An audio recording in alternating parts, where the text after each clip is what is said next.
The Straight Red Card is sponsored by Roughneck Scarves. Visit Roughneck Scarves for your supporters' gear from Seattle, Portland, New York, to the Philadelphia Union, and anything MLS to the English Premier League. Visit Roughneck Scarves at roughneckscarves.com. Oh, let's keep running through. Michael Bradley, no surprise. Clint Dempsey, no surprise. Landon Donovan, no surprise. Maurice Adu, no surprise. Feilhaber, okay, not a surprise to most people. I'm not that thrilled about it.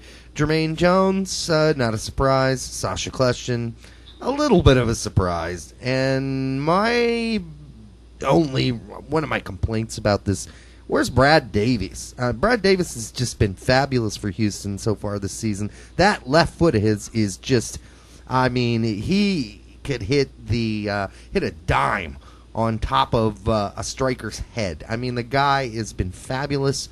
Where's that guy? Well, I mean, not saying Robbie Rogers hasn't been pretty good this season. He has been. But, why not Brad Davies? Brett, come on. I don't have an answer for you. We talked about Wondolowski off the vidcast about him, whether or not he's the future. We'll get to that more. Perhaps this just falls into the case of Robbie Rogers is just younger, and I don't know. How old is Brad Davies? I'm not sure I remember. He doesn't come off as a real. He doesn't have a wheelchair. He's not in crutches. I don't know. All right, so forwards. Unsurprisingly, Juan Agudelo. Unsurprisingly, Josie Altidore. Somewhat surprisingly, Chris Wondolowski, as you just said, he's not really the future of this team. It's highly doubtful he'll make the next World Cup team or contribute in any way. I'm just wondering, what about Herculez Gomez and Bunbury or some other options? I don't know. Well, first let me say Brad Davis is actually 29. All right, so he's 33 next World Cup. That's not that old. It's not that old, I agree. Not for his skill set. His skill set is passing the ball on a dime. He's an amazing corner kick taker and set piece crosser. I mean, that's the kind of guy you need on. People are calling him, maybe exaggerating, the American Beckham, because of his ability to make pinpoint passes. Yeah. I don't disagree with that. I'm just pointing out a possibility of why Rogers may have got the nod over him. Mm-hmm. Sasha Kljestan plays like he's 34. Oh, I'm just kidding. No, I'm just kidding. That's Benny Feilhaber, who plays like he's 34. I'm sorry. Well, in all honesty, I mean, when we talk about positions that play those wingers are going to be playing, you look at Kljestan, you look at Feilhaber, you look at Rogers, and all of which, when they play for the United States, they've always played out on left. Yeah. Yep. I mean, obviously, I'm sure they can. If Donovan needed a rest, they could obviously probably switch over and be fine. I don't think that'd be an issue at all. Yep. But I'm just saying that we have our three backups. I've typically played left mid for us. Sasha can play right. Yeah, I'm saying I'm sure they all could probably go over there fine. Not well, but he'll play it. Yeah, but to go back to the strikers, obviously Agudelo and Altidore is not too big of a surprise. I'm not too upset with Wondolowski getting another shot. I thought that he kind of got the shaft in his last call-up. Yeah, Bradley playing all up. Target striker. Yeah. That was kind of shitty of him. I agree. Overall, I agree. I would like to see Bunbury, but I don't know if there's anything that was going on, if he was injured or or if he was just going purely off of the performance base. I mean, Wando's having a pretty decent season himself right now, so yeah. He might not be a future, but you know what? He's a decent enough player that coming off the bench, he can make things happen. Yeah. I would have liked to have seen Gomez get a call back up. Who knows? Even Buttle to an extent. Mm-hmm. But then again, Buttle falls into the same category as Wondolowski. Is like, are these guys in fact the future? Yeah. Potential players for upcoming World Cup. Yep. Who knows? Yeah. So right. I'm not too upset with it. I like Wando. I like his clinical finishing ability. And God knows that we could use some of that as a striker. Well, yeah, he does finish. I mean, You have to give it to him on that regards. As far as playing in the MLS, he's been finishing better than anybody, and starting from last season. So, all right, I'm willing to not complain about that much.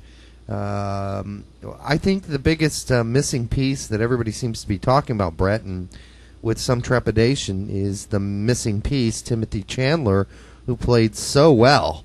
Really was the story in many ways in the last couple friendlies.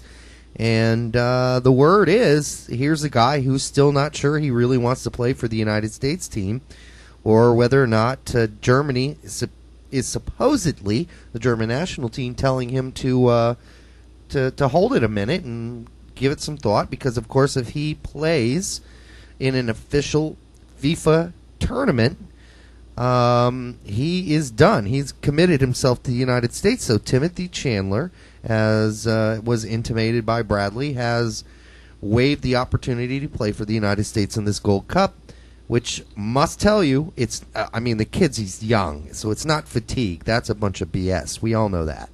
And he'd only played half the season, pretty much. So it's not fatigue. Anybody think it's fatigue? I don't think it is. So, young kid, he can handle it. To go ahead and squash some of the conversation now, you may want to discuss the one-time switch rule. Yeah, the one time. A lot of people might come up and say like, "Oh, he's allowed the one-time switch back to Germany if he wanted to." No, yeah, exactly. You can play all the under 20, under 17 games you want, and all the friendlies you want, but when it comes to an official FIFA tournament, once you have committed and played for a country in a World Cup game, a World Cup qualifier, as far as I understand, the stringent, if you play on the senior team in an official World Cup game, or an official qualifier, or an official tournament, you're pretty much tied to that team. I have seen very little flexibility with that. Obviously, Jermaine Jones, for instance, only played in meaningless friendlies with Germany and was able to switch back over. The question is whether or not Timothy Chandler gets sucked into this whole playing for the Germany idea and ends up, in some ways, I'm sure Sabatic's going to play a lot more for his new country, and Rossi will maybe eventually play a lot for Italy. But the fact is, if either of those two players were playing on the United States, they'd be starters. And they'd be starters tomorrow. And I think that's something Timothy Chandler has to take into account. If you want to go ahead and take a chance with Germany, you might end up, and you play an official match with them, you may end up not making future German national teams, whereas you might be a starter for the U.S. national team. Hard to say what the thinking is there. Nobody's really heard it from Chandler's mouth yet. On what's going on with him mentally in that department. Yeah, it boils down to him not being officially tied to any team right now. Right, and like he wants to keep it that way. For us. Yeah, he's played friendlies. It just seems, some people might call us out as being, rash on our opinions, but we've seen this before, where people keep their options open, and they see what falls in their lap. Yep. As you said, if he played for the United States, he'd pretty much be a starter. I think he would be. I think he would be too. Yeah, I think he was working his way into a starting spot. It boils down to that, I think, in all honesty. And I got flamed when I said this with Spotich, that it just seemed like he was just, keeping his options open for something better and seeing what happened. Yep. So. And that's what Sabatic did for a long time until he finally decided he wasn't going to play for the United States. Rossi kind of made that statement sooner. Well, not sooner. Certainly there's the whole debacle between him and Arena leading up to the 2002 World Cup, between Rossi's father and Rossi and Arena, and just that was all ugly, and it didn't work out well. Yeah, no point.